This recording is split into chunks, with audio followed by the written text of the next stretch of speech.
პირველ რიგში უსამძიმრებ ყველა იმ ქართველს, ვისაც კაცნობიერებული აქვს, თუ რა მნიშვნელობა აქვს უკრაინის გამარჯვებას და თუ რა დიდი მნიშვნელობა აქვს ქართველი მებრძოლების ბრძოლას უკრაინაში და მინდა სამძიმარი გამოუცხადო ვანო ნადირაძის გარდაცვალების გამო, რომელიც საეჭვო ვითარებაში გარდაიცვალა.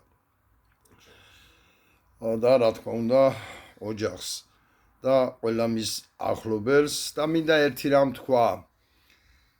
ჩვენ რატომღაც გონია რომ თუ ადამიანი გარდაიცვლება და მის დაკრძალვას გადავაქცევთ პროტესტად, ეს თურმე არის რაღაც მისისული შოურაცხყოფა და ამას ყველაფერს ხელს უწყობს ქართული ოცნება და კიდევ ერთხელ ვამბობ. აი ეს ბავშვი მარიტა, რომელიც გარდაიცვალა აუში დენის დარტყმით, ის რომ გადაგვექცია დიდ პროტესტად, მაშინ აღარ მოხდებოდა უკვე შოვის ტრაგედია. შოვის ტრაგედიას რომ გადაგვექცია დიდ პროტესტად, დაკრძალვა პროტესტად, მაშინ აღარ მოხდებოდა ბაღდათის ტრაგედია.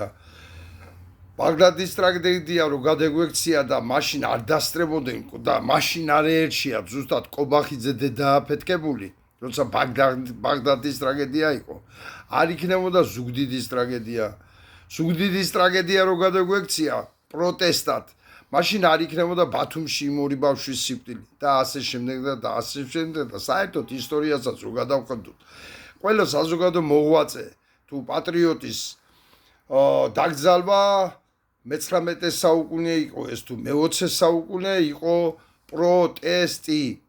იყო პროტესტი, ჩვეულებრივად იყო პროტესტი და ამასაც რომ თავი დავანებო, მე თვითონ ვიყავი იმ დაკრძალვის მონაწილე, მერაბ კოსტავას დაკრძალვა იყო უდიდესი პროტესტი და 100,000-ობით ადამიანი იყო ქუჩაში იმ დღეს გამოსული, როდესაც მერაბს გზავნავდი. ამიტომ მინდა მოგიწოდოთ და მე პირიქით გონია რომ ვანოს სული იზეიმებს იმ ქვეყნად თუ კი შეხედავს რომ მისი გარდაცვალებითაც კი პრობლემები შეუქმნა მის კვლელებს. აი მე ვთვლი რომ მისი სული უდიდესად იზეიმებს ზეცაში. ამიტომ მოგიწოდებთ დაკრძალვის დღე გადავაქციოთ პროტესტად რა. ერთხელ და სამუდამოდ გამოვიდეთ ამგენის ნარატივებიდან და დარწმუნებული ვარ, ახლა ვითომ ვანოზე გულდათუთხული ადამიანების შემომივარდებიან და როგორ ბედავ გარდაცვლილი ადამიანის სულის გამოყენებას პოლიტიკისათვის და ასეთ სისუნელებს დამიწყებენ, ვიცი, მაგრამ კიდევ ერთხელ მოგიწოდებთ ქართველო ენო.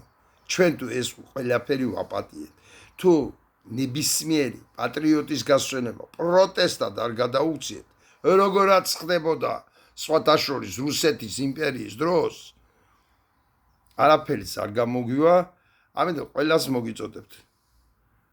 ვანო ნადირაძის დაკრძალვა გადავაქციოთ ერთ დიდ მასშტაბურ პროტესტად. მადლობთ ყურადღებისათვის.